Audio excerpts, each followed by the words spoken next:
ஒரு காலத்துல ஒரு மிக பெரிய ராஜாங்கம் இருந்துச்சு.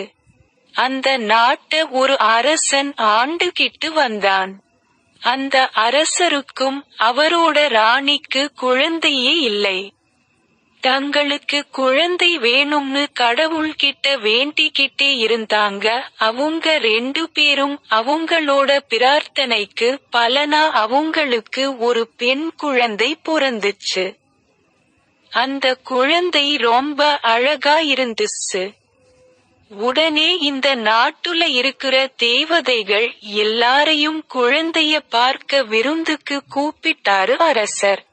ஆனா கருப்பு தேவதைய மட்டும் கூப்பிடாம விட்டுட்டாரு. அதனால அந்த கருப்பு தேவதைக்கு ரொம்ப கோபம் வந்துடுச்சு. விருந்து நடக்கிற அன்னைக்கு எல்லா தேவதைகளும் வந்து குழந்தைய வாழ்த்த ஆரம்பிச்சாங்க.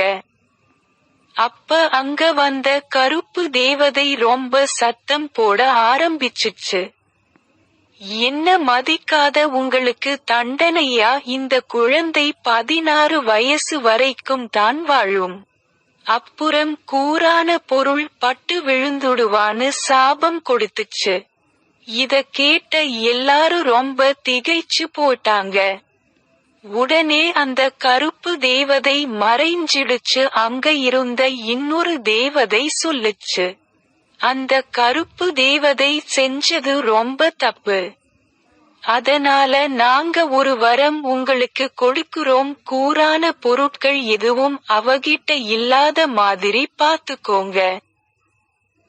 அப்படி கூரான ஆயுதம் அவ மேல பட்டாலும் அவ மரணமாகுறதுக்கு பதிலா நீண்ட தூக்கத்துக்கு போயிடுவா.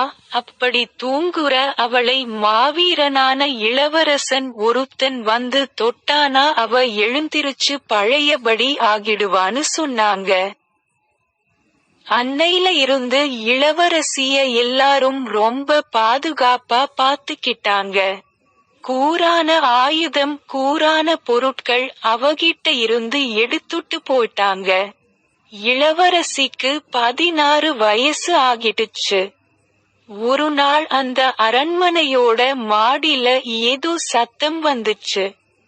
என்னன்னு பார்க்க அங்க போனா அந்த இளவரசி, அங்க ஒரு கிழவி ஒரு சக்கரத்தை சுத்திக்கிட்டு இருந்தா. அதுக்கு காரணம் கேட்டா இளவரசி.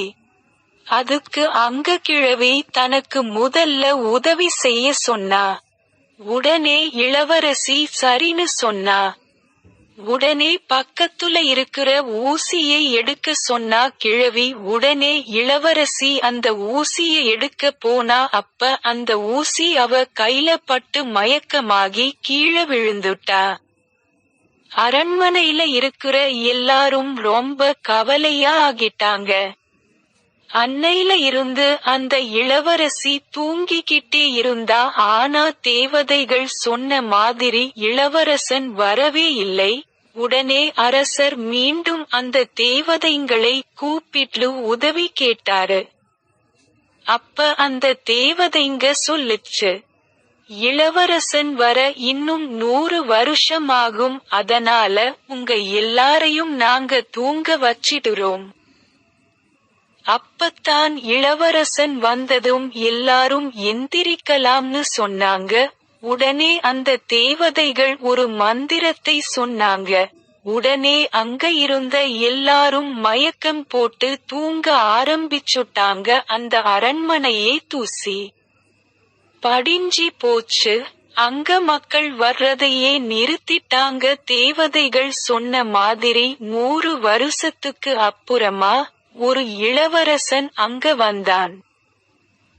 அவன அந்த அரண்மனைக்கு போக வேணாம்னு எல்லாரும் சொன்னாங்க.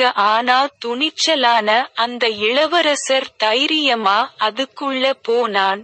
உள்ள போய் பார்த்த அவனுக்கு ஆச்சரியமா இருந்துச்சு. ஒரு அழகான இளவரசி தூக்கிக்கிட்டு இருக்கிறத பார்த்தான் இளவரசன். உடனே அவள தொட்டான் இளவரசன். தேவதைகள் சொன்ன மாதிரி அந்த இளவரசி தூக்கத்துல இருந்து எழுந்திருச்சா. அதுக்கு அப்புறமா தூக்கத்துல இருந்த அரசர், காவலாளர்னு அந்த அரண்மனையில இருந்த எல்லாரும் எழுந்திரிச்சாங்க. தங்களோட இளவரசியை காப்பாத்துன அந்த இளவரசனுக்கே இளவரிசைய கல்யாணம் பண்ணி வச்சு, தன்னுடைய ராஜாங்கத்தையும் அவனுக்கே கொடுத்தாரு அரசர்.